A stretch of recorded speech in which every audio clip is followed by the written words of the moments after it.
سميتي سارة. كبرت في أسرة فقيرة وفي مدينة صغيرة وجميلة. حنا في الدار 3 ديال البنات وأنا هي الصغيرة ديالهم. بصراحة ما قراوناش والدينا، لا أنا لا خواتاتي. وقصتي غتبدا النهار اللي قالوا لي نمشي ونقابل اختي اللي ولدت في واحد المدينة بعيدة. مشيت قابلتها وعاونتها ولقيت ليها في الدار، والنهار اللي برات وقفت وشدت في راسها قلت مع راسي علاش لا منوضش نقلب لي على شي خديمه هكا ناخد حوايج اللي خاصيني وما نبقاش عالة عليهم في الدار. وحيت عجبتني المدينه بزاف صافي داكشي اللي كاين. غدا فقت في الصباح وبقيت كندور من هذا لهذا، ونظرا لانني ما قريت وما كانش عندي لا سيفي لا تجارب كان صعيب عليا باش نلقى خدمه. ولكن واخا هكاك بقيت اليوم وغدا كنقلب حتى النهار اللي سهل لي الله ولقيت خدمة في واحد المعمل ديال الخياطة. وفعلا خدمت وبقيت بحال هكا. دازوا الايام حتى النهار اللي تلاقيت فيه مع واحد السيد وانا خارجه من الخدمه، كان تبعني ولصقني لصيق باش ياخد النمره وقال لك يا سيدي ناوي الحلال. صافي قلت نجرب ونعطيه فرصه، علاش لا. داكشي اللي كان. بقينا كنهضروا اليوم وغدا، تعرفنا على بعضياتنا وتلاقينا ما مرة ما جوج. وكانت الخدمة ديال هاد السيد غير على قد الحال، ولكن كان ولد الناس. صافي اتفقنا على النهار اللي غيجي يخطبني فيه من دارنا، وفعلا جا ودازت الخطوبة وداز كلشي مزيان. وبالنسبة للعرس قررنا نديرو غير شي حفلة بسيطة على قد الحال كإشهار للزواج وصافي. صافي مشيت مع راجلي للدار اللي كان كاري. عشت مع هداك السيد أيام زوينة رغم البساطة والفقر. كان هو واحد الشخص اللي متفهم بزاف وكان كيهتم بأبسط الأمور. كان ملي كيجي من الخدمة كيخرجني لجنب البحر والبزاف البلايص، صراحة ما كانش مقصر من جهته. هي هذيك دازو الأيام ولدت مع داك السيد 2 بنيتات وليد، والصراحة هو ما عمره ما بدل من الطبع ديالو وبقى مقاتل ومن خدمة لخدمة حتى تعرف على واحد السيد ودخل معاه شريك في واحد المشروع. والصراحة ولينا لاباس علينا، شرينا الدويرة ديالنا ودرنا حتى الطوموبيل ولينا بحال العائلة. مراتو ما كتحيدش عندي من الدار وهي الوحيدة اللي درتها صاحبتي وكنت كنعاود ليها كل شيء. فعلا نجح هذاك المشروع وولينا عايشين مزيان وما خاصنا حتى خير. حتى لواحد النهار بديت كنحس بحال بدا كيتبدل عليا، نقص الاهتمام ديالو بيا وحتى بولادو.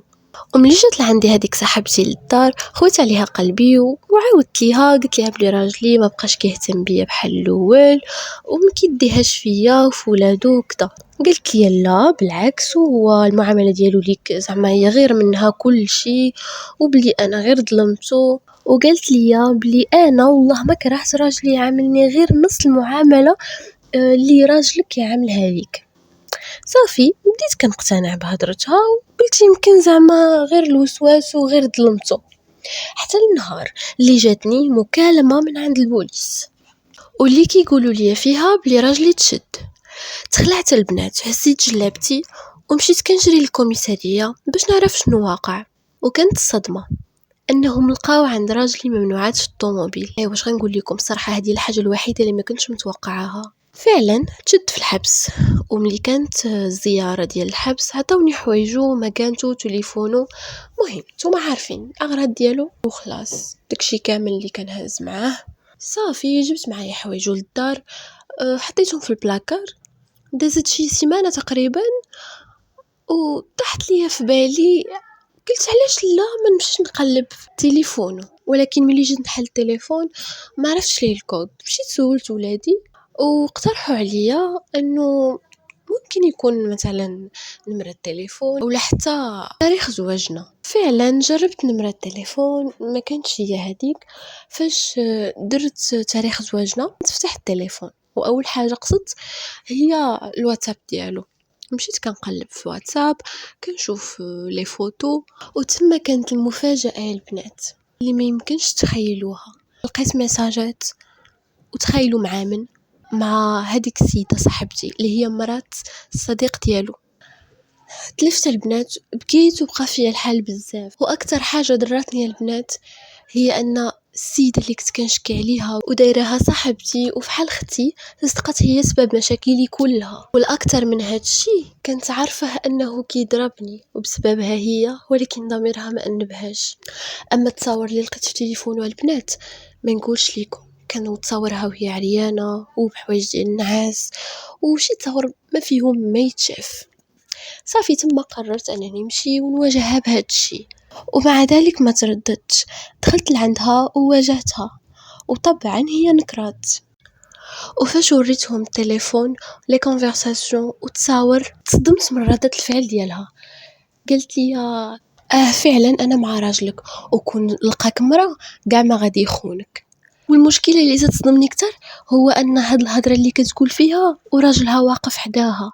ما فهمتش كيفاش ردة الفعل ديالو بهاد البرودة، هو واقف وهي ما خايفاش منه وكتهضر عادي حداه وما دايرش ليه اعتبار. واللي كفت من هادشي كامل هو ردة فعله هو نيت اللي كانت باردة، وكان غير كيتناقش معها انه كيقول ليها داك النهار شفتك راكبه معاه في الطوموبيل وفاش تبعتكم لفتوا عليا وفاش جيتي عطيتيني مبرر تافه. المهم فاش بقاو بحال هاد النقاشات البارده وكأن الموضوع ماشي شي حاجه اللي كتستاهل، درت عند السيده وبكل وقاحه قلت لي انه انا كنت غير العاشقه ديالو، ولكن حاليا انا كنحلف لك حتى نطلقك من راجلك. المهم رجعت بحالي للدار وسديت على الموضوع. ولكن مع ديك السبعة ديال العشية جاني اتصال من الحبس، وكان راجلي وقال لي اش داك تحلي لي تليفوني واش داك واش وصلك لعندها باش توريها تليفوني. طبعا انا نكرت وقلت له انا اصلا ما كنعرفش الكود ديال تليفونك وانا ما قربت لك لحتى شي حاجه ديالك وما مشيتش لعندها. المهم بقى كيغوت عليا بحال هكا. صافي نت انا قطعت عليه التليفون، حيت فعلا تفكرت ولادي اللي هما بصح محتاجيني وكان خاصني نوض ونقلب على خدمه ونجمع راسي. ما بقيتش كنمشي عنده الحبس نعطيه الكفه ديالو. صافي خليتها هي تكلف بيه. خرجت كنقلب على خدمه، تقاتلت وصافي لقيت خديمه وبقيت خدامه على ولادي.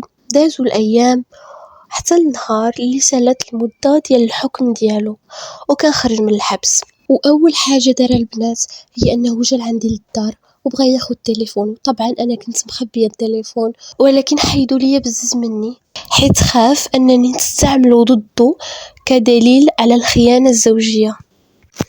وفعلا كان خدا داك التليفون ومسح منه داكشي كامل ونكر قدام صاحبه على انه فعلا كانت بينه وبين مراته شي حاجه.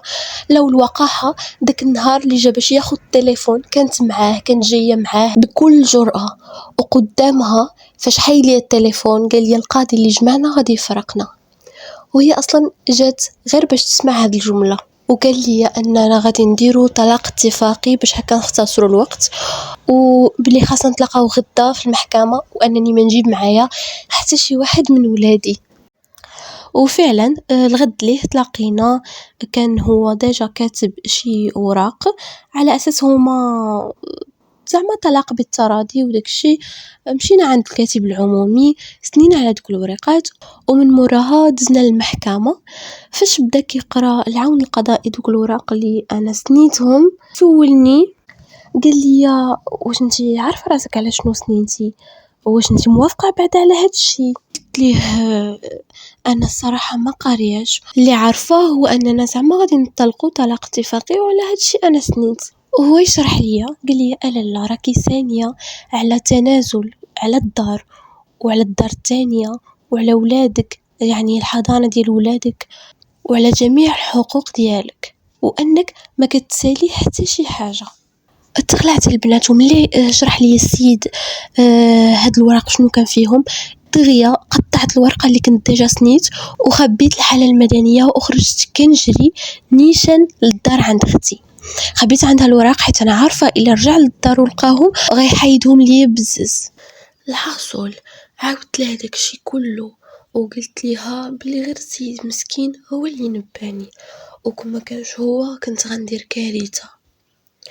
صافي داكشي اللي كاين عطيته واحد الدية بتخبيه ليا حتى هو، حيت كنت عارفة من دابا الفوق أنا اللي خاصني نتحمل مسؤولية ولادي، وهو بغيت منه غير الطلاق.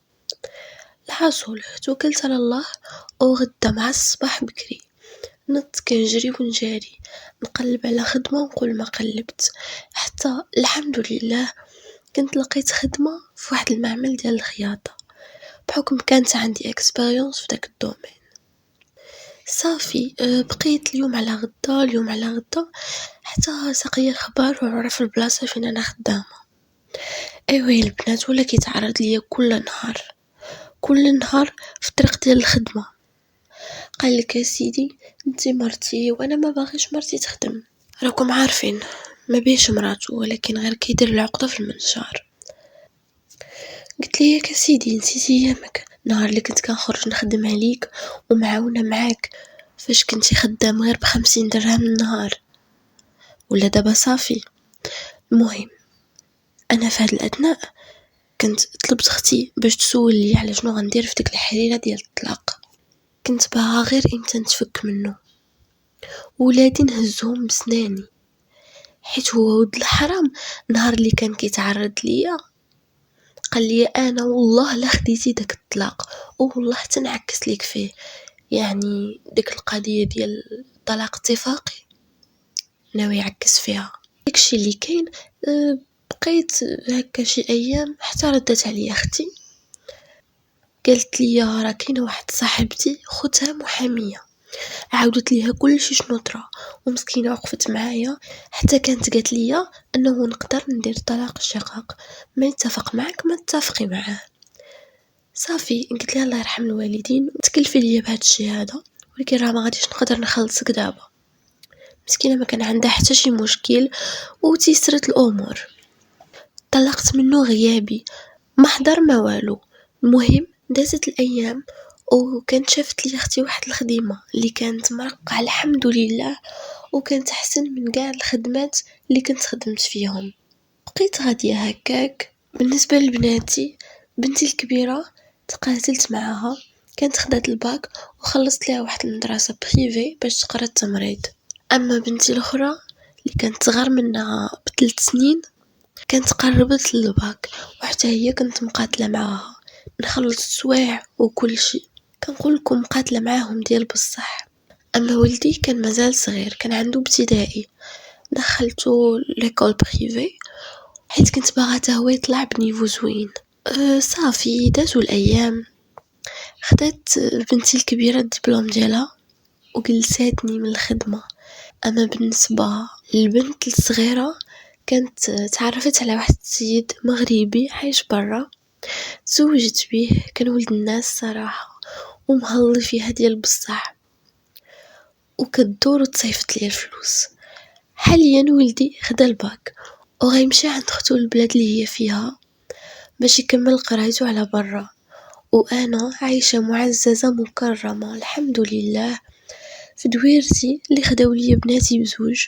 وهذه كانت قصتي. عارفه راسي البنات غنجيكم كنت نيه شويه، ولكن الحمد لله مني قدرت نعتق راسي ووليداتي وما خليتهمش يديروا نفس الغلط. الحاصل البنات هنا كانت تالي القصه ديالنا ديال اليوم. ما تنساوش الى عجبتكم القصه خليوا لي كومنتير، وهادشي اللي كاين نتلاقاو في قصه جديده. سلامه.